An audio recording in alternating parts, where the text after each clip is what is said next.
आपका AB star पर। मैं हूं आपके साथ। जो बुलेटिन की शुरुआत करते हैं। प्रधानमंत्री नरेंद्र मोदी राजस्थान दौरे पर है, जहां पीएम ने विभिन्न विकास परियोजनाओं का उद्घाटन और शिलान्यास किया।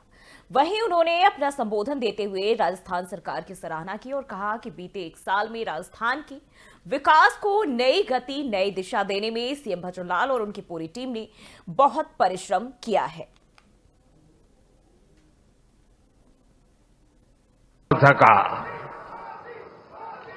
बीते एक वर्ष में राजस्थान के विकास को नई गति, नई दिशा देने में भजनलाल जी और उनकी पूरी टीम ने बहुत परिश्रम किया है। यह पहला वर्ष एक प्रकार से आने वाले अनेक वर्षों की मजबूत नींव बना है। अभी कुछ दिन पहले ही मैं इन्वेस्टमेंट समिट के लिए राजस्थान आया था। देश और दुनिया भर के बड़े बड़े निवेशक यहां जुटे। अब आज यहां 45-50 हजार करोड़ रुपए से अधिक के प्रोजेक्ट्स का लोकार्पण और शिलान्यास हुआ है। ये प्रोजेक्ट राजस्थान में पानी की चुनौती का स्थायी समाधान करेंगे। बढ़ते आगे, प्रयागराज से बड़ी जानकारी, बड़ी खबर सामने आ रही। ज्ञान वापी को लेकर सुप्रीम कोर्ट में सुनवाई। आज मुस्लिम पक्ष की याचिका पर होगी सुनवाई। ये बड़ी जानकारी सामने आ रही है। ज्ञान वापी को लेकर इलाहाबाद हाई कोर्ट के आदेश को चुनौती दी गई है, जिस पर सुनवाई होनी है। हिंदू पक्ष ने वजूखाने को खोलकर एएसआई सर्वे की मांग की है। वजूखाने सर्वे को लेकर आज आ सकता है बड़ा फैसला। तो ज्ञान वापी मामले को लेकर यह बड़ी जानकारी सामने आ रही है। वजूखाने सर्वे को लेकर बड़ा फैसला आ सकता है। ज्ञान वापी को लेकर सुप्रीम कोर्ट में आज सुनवाई होनी है। तो यह बड़ी खबर, बड़ी जानकारी सामने आ रही है। प्रयागराज से आपको बताते चले, ज्ञान वापी का मसला पिछले कई दिनों से, काफी समय से लंबित पड़ा है और इसी को लेकर आज सुनवाई होने जा रही है। सुप्रीम कोर्ट में मामले की सुनवाई होगी। जी आपसे बता दें जी। इस खबर पर ज्यादा जानकारी के साथ राहुल मिश्रा हमारे संवाददाता हमारे साथ प्रयागराज से जुड़ चुके हैं। राहुल, क्या कुछ जानकारी सामने आ रही है? आज एक बार फिर ज्ञान वापी मसले को लेकर सुप्रीम कोर्ट में सुनवाई होने जा रही है। मुस्लिम पक्ष की याचिकाओं पर सुनवाई होगी। जी आपसे बता दें, कहीं न कहीं मुस्लिम पक्ष जो निचली अदालत से कहें, वहां से उनके जो खारिज किया गया था, तो वो हाईकोर्ट से फिर गए सुप्रीम कोर्ट। वहां पर 1 घंटे के अंदर सुनवाई होनी है, क्योंकि सारी सर्वे जो सर्वे है, शिवलिंग जहाँ पे शिवलिंग है वहां की सर्वे नहीं हो पा रही है। तो उस सर्वे को लेकर हिंदू पक्ष ने रखा है कि उसे सर्वे की जाए और उसके बाद फिर जो पूजा पाठ की अर्चना का है वो हो।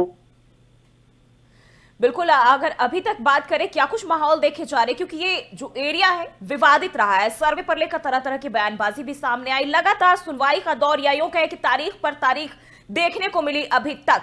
अभी क्या संभावना है?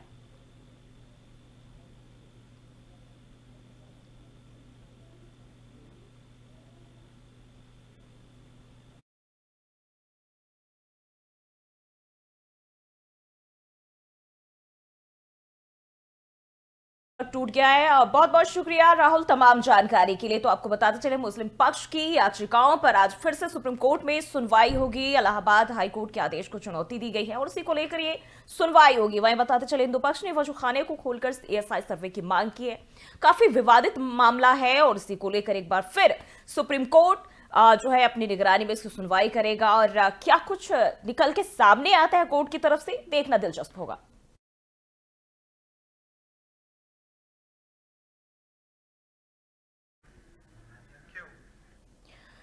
और यूपी विधानसभा का शीतकालीन सत्र पर उप मुख्यमंत्री ब्रजेश पाठक ने अपना बयान दिया, जिसमें उन्होंने कहा कि अनुपूरक बजट के जरिए हम सदन में आएंगे।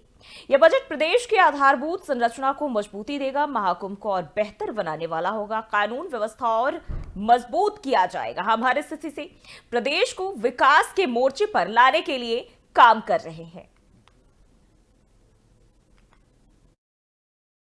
माध्यम से हम सदन में आएंगे। प्रदेश के इंफ्रास्ट्रक्चर को मजबूती देने वाला होगा, महाकुंभ को और बेहतर बनाने वाला होगा और हर स्थिति में हम उत्तर प्रदेश राज्य को डेवलपमेंट के मोर्चे पर नंबर 1 पर लाने के लिए काम कर रहे हैं। लाइन ऑर्डर और मजबूत किया जाएगा।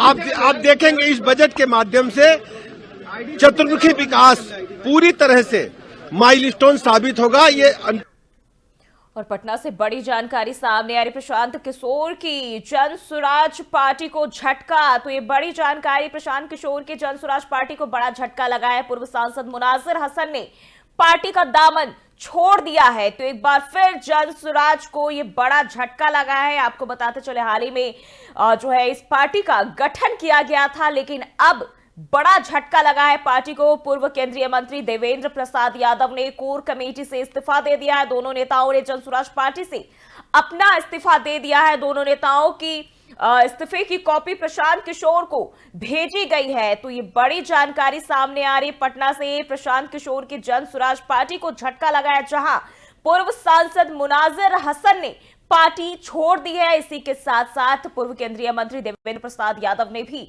कोर कमेटी से इस्तीफा दे दिया है कि एक साथ दो नेताओं ने पार्टी से दूरी बना ली है, इस्तीफा दे दिया। और तस्वीरें आपको दिखा रहे हैं जहां दोनों ने अपने इस्तीफे की कॉपी प्रशांत किशोर को भेजी है। तो इसके जरिए अपना इस्तीफा सौंपा है। तो ये बड़ी खबर, बड़ी जानकारी सामने आ रही है।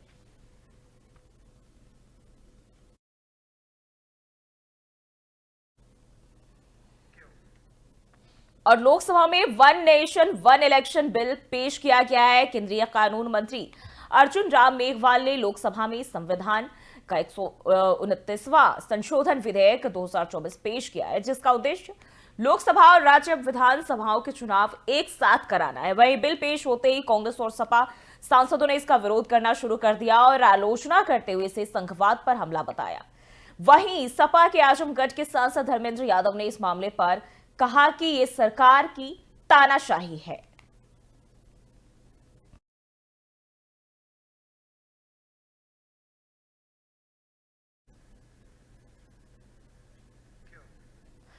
वहीं यूपी विधानमंडल के शीतकालीन सत्र के दूसरे दिन कार्रवाई शुरू हो गई और आज योगी सरकार वित्तीय वर्ष 2024-25 का दूसरा अनुपूरक बजट विधानमंडल के दोनों सदनों में पेश करेगी। मुख्यमंत्री आवास पर आयोजित कैबिनेट बैठक में अनुपूरक बजट सहित 20 प्रस्ताव पारित किए गए हैं और इस दौरान विधानसभा अध्यक्ष सतीश महाना ने नवनिर्वाचित विधायक तेज प्रताप यादव को शपथ दिलाई। तेज प्रताप यादव ने हाल ही में हुए उपचुनाव में करहल सीट से जीत हासिल की है। बजट में मुख्य रूप से बुनियादी ढांचे का विकास, महाकुंभ से जुड़ी सुविधाएं और नगर विकास की योजनाओं पर फोकस किया गया। इसके अलावा औद्योगिक विकास, जनहित से जुड़े विकास कार्य और स्वास्थ्य क्षेत्रों के साथ साथ रिवर एयरपोर्ट के लिए धन का आवंटन किया जाएगा।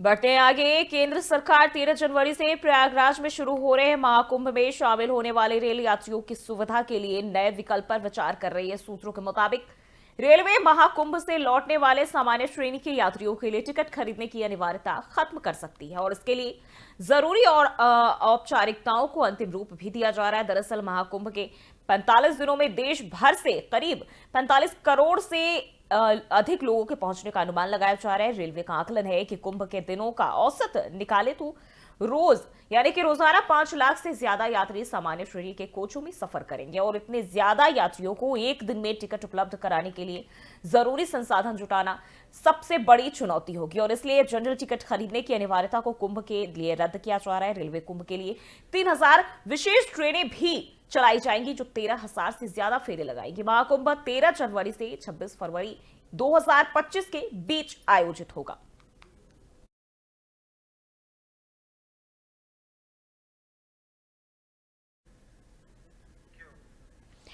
बढ़ते हैं आगे। देश की राजधानी दिल्ली के कई स्कूलों को एक बार फिर बम से उड़ाने की धमकी मिली है। दिल्ली पुलिस के हवाले से इसकी जानकारी दी गई। पुलिस की तरफ से मिली जानकारी के मुताबिक दिल्ली के कुछ स्कूलों को आज सुबह भी बम से उड़ाने की धमकी मिली है। ये सभी स्कूल साउथ दिल्ली और नॉर्थ वेस्ट दिल्ली के बताए जा रहे हैं जिन्हें बम से उड़ाने की धमकी दी गई है। साउथ दिल्ली के इंडियन पब्लिक स्कूल और नॉर्थ वेस्ट दिल्ली के सरस्वती विहार के एक स्कूल को धमकी मिली है।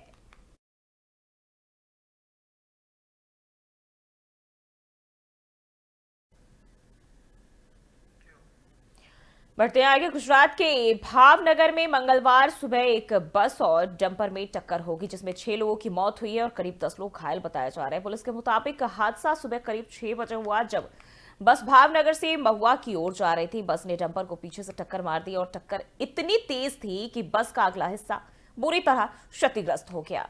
घायलों का अस्पताल में इलाज चल रहा है और बताया जा रहा है कि वे खतरे के बाहर है।